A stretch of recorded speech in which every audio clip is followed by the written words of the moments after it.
اعوذ باللہ من الشیطان الرجیم، بسم اللہ الرحمن الرحیم۔ السلام علیکم دوستو، کئی دنوں سے ہم فیٹف کے بارے میں سن رہے ہیں، میڈیا کے اوپر بھی لوگوں سے بھی سن رہے ہیں، مختلف لوگ اس کے اوپر تفسیری کر رہے ہیں، اور ریسنٹلی اس کے لیے قانون سازی کی گئی قومی اسمبلی کے اندر، اور ایک بل لایا گیا جو کہ اکثریت کی وجہ سے وہ منظور بھی ہو گیا اور پاس بھی ہو گیا۔ لیکن ہم دیکھ رہے ہیں کئی دنوں سے کہ حکومت اور اپوزیشن یا تمام سیاسی جماعتوں کے آپس میں ایک دوسرے کے اوپر تنقید ہو رہی ہے۔ اس کی وجہ سے کوئی اس کے حق میں ہے، کوئی مخالفت کرتا ہے، لیکن عام طور پر جب قومی اسمبلی کے اندر ایک بل کے اوپر ووٹنگ کی جاتی ہے تو ظاہری بات ہے جب اس کے حق میں زیادہ ووٹ آ جاتے ہیں، زیادہ ووٹ کاسٹ کیے جاتے ہیں تو وہ بل پاس ہو جاتا ہے، منظور کرا لیا جاتا ہے قومی اسمبلی سے۔ تو اس بل کے اوپر جب ووٹنگ کی گئی تو اس کے لیے اس کے حق میں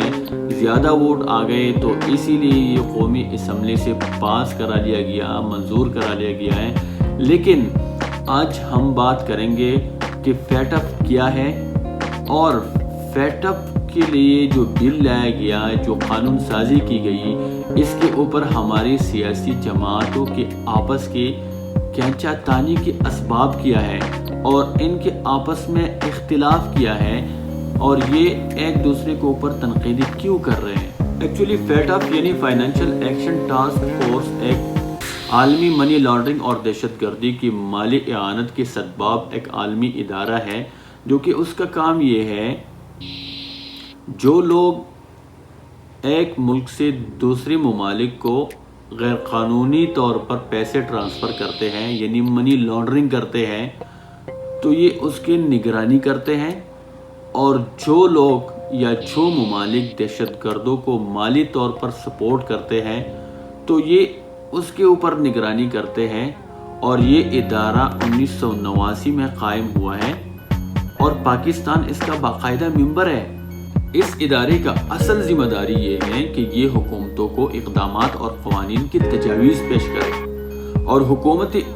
اس کے اوپر عمل پیرا ہو کر اپنے فائنینشل معاملات میں شفافیت لا سکے، اور منی لانڈرنگ جیسی ناسور کے اوپر قابو پا سکے، اور کہیں بھی اگر دہشت گردی کی مالی معاونت ہو رہی ہو تو اس کے اوپر بھی قابو پا سکے اور اس کو روک سکے۔ اور جب حکومت اس کے اوپر عمل درآمد کرتے ہیں تو اسی کی بنیاد پر کارکردگی کو مد نظر رکھتے ہوئے یہ ادارہ ممالک کو 3 کیٹیگریز میں ڈیوائیڈ کرتے ہیں۔ Number 1 black list, number 2 grey list, number 3 white list. تو بلیک لسٹ میں جانے کے بعد ملک کے اوپر بہت سارے انٹرنیشنلی پابندیاں لگ جاتے ہیں، بیرونی سرمایہ کاری سے محروم ہو جاتا ہے، اور انٹرنیشنل فائنینشیل آرگنائزیشن جو ہے یا فائنینشیل انٹرنیشنل بینکس ہے ان کے حقوق سے محروم ہو جاتے ہیں، ایئرلائنس کے اوپر پابندی لگ جاتے ہیں۔ اس کے علاوہ فارن انویسٹرز نہیں آتے، کوئی بھی ملک ان کے ساتھ ٹریڈ کے لیے تیار نہیں ہوتا، کوئی بھی بیرونی انویسٹمنٹ آتی نہیں ہے، کیونکہ انویسٹرز ڈر جاتے ہیں کہ کہیں انسرٹنٹی، مارکیٹ کے انسرٹنٹی کی وجہ سے ہمارا پیسہ نہ ڈوب جائے۔ مختصراً یہ کہ ملک معاشی طور پر بالکل تنہا رہ جاتا ہے۔ اور دوسری کیٹیگری جو ہے وہ ہے گرے لسٹ۔ تو گرے لسٹ میں اتنے پابندیاں تو نہیں ہوتی جتنے بلیک لسٹ میں ہوتے ہیں۔ اس میں کچھ حد تک اجازت ہوتی ہے، لیکن انٹرنیشنل فائنینشیل آرگنائزیشن یا انٹرنیشنل بینکس یا عالمی مالیاتی ادارے آپ کے ٹرانزیکشن کے اوپر نگرانی کرتے ہیں اور کڑی نظر رکھتے ہیں۔ اور تیسری نمبر پہ ہے وائٹ لسٹ۔ تو وائٹ لسٹ میں سب کچھ کی اجازت ہوتی ہے، کوئی بھی پابندی نہیں ہوتی، انٹرنیشنل ٹریڈ کے اوپر بھی کوئی بھی پابندی نہیں ہوتی۔ ہر کوئی ملک آپ کے ساتھ ٹریڈ کرنا چاہتا ہے، آپ کے اوپر اعتماد کرتا ہے، بیرونی سرمایہ کاری آ جاتی ہے، کسی بھی انٹرنیشنل ایئرلائن کے اوپر پابندی نہیں ہوتی، یا انٹرنیشنل فائنینشیل آرگنائزیشنز یا انٹرنیشنل بینکس کے یا جو عالمی مالیاتی ادارے ہیں ان کے جو حقوق ہے ان سے آپ محروم نہیں ہو جاتے، کوئی بھی ملک اس سے محروم نہیں ہو جاتا جب وہ وائٹ لسٹ میں ہوتا ہے۔ اور اس کے علاوہ بیرونی جو سرمایہ کاری آتی ہے اس کے اعتماد ہوتے ہیں، اور فارن انویسٹرز آ کے خوشی سے انویسٹ کرتے ہیں، یعنی مختصر یہ کہ معاشی خوشحالی آ جاتی ہے۔ تو دوستو 2008 میں پاکستان کو بلیک لسٹ میں ڈال دیا گیا اور 2010 میں گرے پہ چلا گیا اور 2012 میں پھر سے بلیک لسٹ میں ڈال دیا گیا، 2014 میں پھر سے گرے لسٹ میں آ گیا اور 2015 میں وائٹ لسٹ میں آ گیا اور 2018 میں پچھلے 3 سال کی کارکردگی کی وجہ سے گرے لسٹ میں ڈال دیا گیا اور یہ تب سے یہ تلوار ہمارے سروں کے اوپر لٹک رہی ہے۔ 2018 میں نئی حکومت کے آنے کے بعد فیٹ اپ کے تقریباً 3 اجلاسیں ہوئی اور تینوں اجلاسوں کے اندر پاکستان کو بلیک لسٹ میں ڈالنا ان کے ایجنڈے میں تھا، لیکن حکومت کے اچھی پالیسیز کی بدولت اور اچھے اقدامات کی وجہ سے پاکستان بلیک لسٹ سے بچتا رہا اور حکومت تقریباً ان کے تجاویز پر عمل درآمد کرتے رہے۔ لیکن کچھ تجاویز ایسے ہیں، بہت ساری تجاویز ہے کہ اس کے اوپر حکومت عمل درآمد کرتے رہیں اور فیٹ اپ کے جتنی بھی تجاویز تھے ان کے اوپر ساروں کے اوپر عمل درآمد ہو گئے ہیں، لیکن کچھ ایسی تجاویز تھے کہ ان کے لیے قانون سازی کی ضرورت تھی، جو کہ وہ بھی قومی اسمبلی سے بل منظور کر لیا گیا اور ان کے لیے بھی قانون سازی کی گئی۔ اب بات یہ ہے کہ پاکستان کی سیاسی جماعتوں کے آپس میں یا حکومت اور اپوزیشن جماعتوں کے آپس میں اس بل کے اوپر اختلاف کیوں ہے یا ایک دوسرے کے اوپر تنقید کیوں کر رہے ہیں؟ یہ تو پاکستان کے مفاد کے لیے تھا، یا یہ تو قانون سازی جو کی گئی ہے یہ تو پاکستان کے لیے کی گئی، پاکستان کے مفاد کے لیے کی گئی۔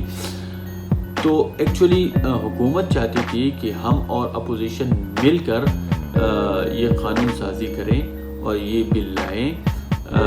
اور اس قومی اسمبلی سے قوم کو ایک تاثر جائے کہ ہاں ٹھیک ہے، سیاسی اختلافات اپنی جگہ، لیکن قومی مفاد کے اوپر ہم کمپرومائز نہیں کرتے، قومی مفاد کے لیے ہم ایک ہیں۔ لیکن اس کی بجائے اپوزیشن نے اس چیز کو مشروط کر دیا اور اپنے فرمائشوں کے ایک لسٹ لے کر آ گئی، جو کہ صرف اور صرف 1 پوائنٹ ایجنڈا تھا اور وہ تھا اپنے لیڈرز کے کرپشن کے کیسز کا خاتمہ، یعنی آسان الفاظ میں NRO۔ اور جو لسٹ حکومت کے سامنے رکھا گیا اور اس میں جو شرائط تھے تو وہ بہت سارے تھے، لیکن ان شرائط میں سے میں آپ سب کے سامنے کچھ بیان کر رہا ہوں، جو کہ سب سے پہلے نمبر پر ہے منی لانڈرنگ کی تحقیقات کا اختیار نیب سے لیا جائے۔ نمبر 2، 5 سال پرانے کرپشن کے مقدمات کی تحقیق نہیں ہونی چاہیے۔ نمبر 3، 1 ارب سے کم مالی بدعنوانی کو کرپشن کی فہرست سے نکالا جائے۔ نمبر 4، بیرونی ممالک اساسی نیب کی دائرے سے نکالا جائے۔ نمبر 5، آمدن سے زائد اثاثوں کی تحقیقات نیب سے واپس لیا جائے۔ اب بات یہ ہے کہ قومی اسمبلی سے تو یہ بل پاس کرا لیا جاتا ہے، منظور کرا لیا جاتا ہے، قانون سازی کی جاتی ہے، لیکن جب یہ بل سینٹ میں چلا جاتا ہے تو سینٹ کے اندر چونکہ ان لوگوں کی میجارٹی ہے تو میجارٹی کی وجہ سے یہ بل مسترد کیا جاتا ہے اور پھر سے وہی شرائط حکومت کے سامنے رکھ دی جاتی ہے کہ اگر ہمارے یہ شرائط مان لی جاتی ہے تو ہم اس بل کو پاس کرنے دیں گے، اگر نہیں تو ہم نہیں کرنے دیں گے۔ چاہے پاکستان بلیک لسٹ میں چلا جائے، چاہے پاکستان کے اندر مہنگائی کا طوفان آ جائے، چاہے پاکستان کے اوپر انٹرنیشنل ٹرینڈ کے پابندیاں لگ جائیں، چاہے پاکستان بیرونی سرمایہ کاری سے محروم ہو جائے، چاہے پاکستان جو کہ انٹرنیشنل فائنینشیل آرگنائزیشن ہے یا انٹرنیشنل بینکس ہیں ان کو حقوق سے محروم ہو جائے اور پاکستان میں سب کچھ بند ہو جائے، چاہے پاکستان دنیا کے اندر معاشی طور پر تنہا رہ جائے، یعنی پاکستان کے ساتھ کچھ بھی ہو، بس ان کا مفاد پورا ہو۔ تو آخر میں اپنے سب بھائیوں، دوستوں، بزرگوں سے مطالبہ کرتا ہوں، درخواست کرتا ہوں کہ اٹھے جاگے اپنے لیڈروں سے مطالبہ کریں اور پاکستان کو بلیک لسٹ سے بچائیں، کیونکہ یہ ملک صرف عمران خان کا نہیں ہے، یہ ہم سب کا ملک ہے۔ دیکھو، سیاسی اختلافات اپنی جگہ، سیاسی اختلافات رکھنا یہ جمہوریت کا حسن ہے اور یہ ہمارے لوگوں کے سیاسی شعور ہونے کا دلیل ہے،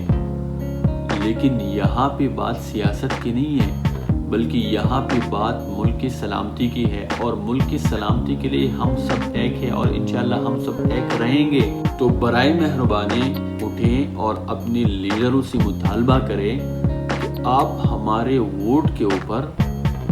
اسمبلی کے اندر پہنچے ہیں